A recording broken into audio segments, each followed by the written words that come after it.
नमस्कार बंधुरा आशा करी सकलेई भालो आछेन आमिओ भालो आछि। आजके आमी बानाबो माशेर डाल अनेके एटाके माशकालाई बोले बा ठाकुरी कालाई बोले। तो এই মাশকালাই আমি কিভাবে বানাবো সেটাই আমি আপনাদের সাথে শেয়ার করব। তো দেখুন আমি কড়াইটা বসিয়ে দিয়েছি।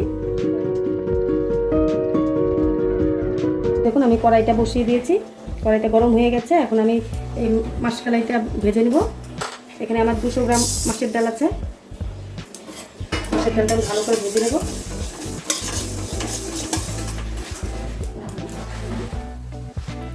দেখুন বন্ধুরা মাছের ডালটা প্রায় আমার ভাজা হয়ে এসেছে। এই সময় আপনারা গ্যাসের হিটটা কমিয়ে দেবেন। আমি ডালটা দেখুন বন্ধুরা এভাবে লাল লাল করে একটু ভেজে নেবেন। এখন আমি একটা পাত্রে নামিয়ে নেব।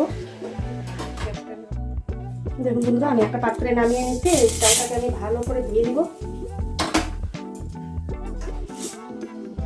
3 থেকে 4 বার আমি ভালো করে ধুয়ে নেব ডালটা। দেখুন বন্ধুরা ডালটা আমি 3 বার ভালো করে ধুয়ে নিয়েছি। এখন আমি দিয়ে দেব প্রেসার কুকারে। প্রেসারে আমি ডালটা দিয়ে দিচ্ছি।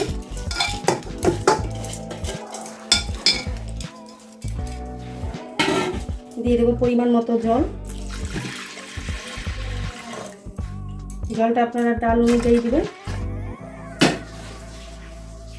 দিয়ে দিচ্ছি 3 চামচ লবণ আর কাঁচা লঙ্কা চেরা 5 থেকে 6টা।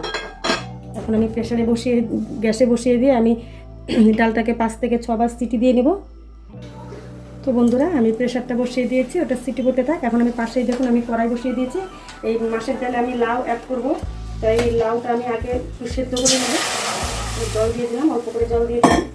এখন আমি লাউটা একটু হালকা করে সেদ্ধ করে নেব। প্রেসারে দিব না লাউটা, কারণ প্রেসারে দিলে লাউটা সেদ্ধ হয়ে যাবে, বেশি গলে যাবে, খেতে ভালো লাগবে না। আপনারা চাইলে যে কোনো সবজি এখানে অ্যাড করতে পারেন। এখন আমি একটা পাত্র দিয়ে ঢেকে দেবো। এটা আমার 5 মিনিট সেদ্ধ করলেই হয়ে যাবে।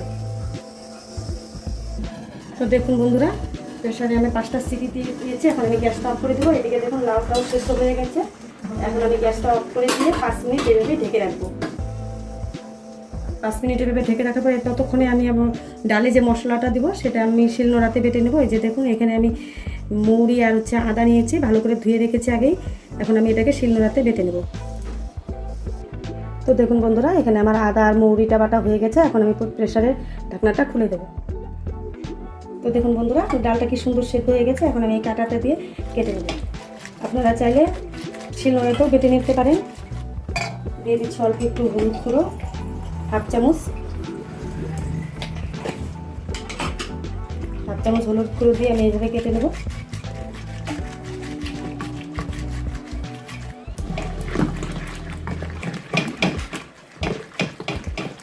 দেখুন বন্ধুরা এটা ঘন হয়ে গেছে। আমি এখানে জল মেশাবো না, যেহেতু আমার লাউটা আমি সেদ্ধ করে নিয়েছি। লাউ জল আছে, ওই জলটাই আমি অ্যাড করবো। এখন একটা পাত্রে লাউ আর ডাল একসাথে নামিয়ে নেব।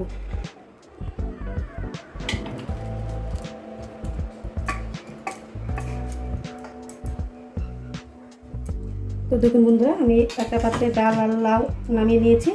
এখন আমি ওভেনে কড়াই বসিয়ে দেবো। বসিয়ে দিয়ে ডালটা ফোড়ন দেবো। তো বন্ধুরা কড়াই গরম হয়ে গেছে। এখন দিয়ে দিচ্ছি এখানে পরিমাণ মতো সরষের তেল।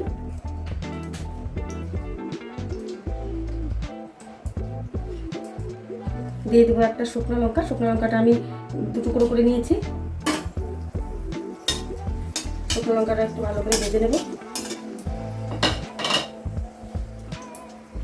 শুকনো লঙ্কাটা ভাজা হয়ে গেছে। এখন দিয়ে দেবো একটা তেজপাতা। তেজপাতাটা ছিঁড়ে দিয়েছি।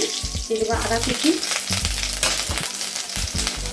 আর 5 ফোড়নটা পরিমাণ অনুযায়ী দেবো। এখন এগুলো ভালো করে ভেজে নেব।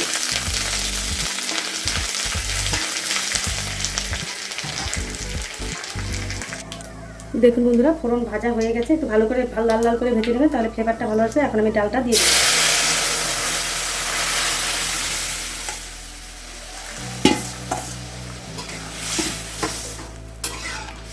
এখানে আমি আর লবণ অ্যাড করবো না, কারণ লবণ আমি পরিমাণ মতো দিয়ে দিয়েছি।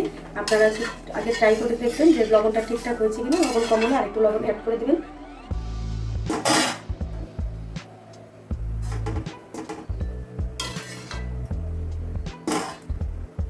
একটা কথা বন্ধুরা, ডালে যদি জল কম হয় অবশ্যই গরম করে জলটা গরম করে নিয়ে তারপরে ডালে দিবেন। ঠান্ডা জল দিবেন না, তাহলে ভালো লাগবে না খেতে। এখন আমি দিয়ে দেবো যে মশলাটা যে করে রেখেছিলাম, আদা আর মৌরি বাটা, এখন আমি ডালে দিয়ে দেবো। এটা সোমবারের পরে দেবেন, তাহলে ফ্লেভারটা ভালো আসবে, আগেই দিবেন না।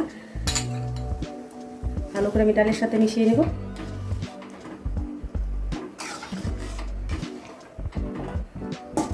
এখন আমি ডালটাকে ভালো করে জাল করে নেব। তো দেখুন বন্ধুরা, ডাল জাল করা হয়ে গেছে। 5 মিনিট আমি জাল করেছি। ডাল যত জাল করবেন তত স্বাদ বেশি, তাই 5 মিনিট আমি জাল করে নিয়েছি। এখন আমি একটা পাত্রে নামিয়ে নেব। বন্ধুরা, আমি একটা পাত্রে নামিয়ে নিচ্ছি। এভাবে আপনারা অবশ্যই বাড়িতে বানিয়ে খাবেন, দেখবেন খুব ভালো লাগবে। ভালো লাগলে লাইক করবেন, শেয়ার করবেন আর সাবস্ক্রাইব করবেন। এরকম মাছের ডাল ঠান্ডা হলে বেশি ভালো লাগে খেতে। অবশ্যই আপনারা বাড়িতে বানিয়ে খাবেন। ধন্যবাদ। Thank you for watching this video.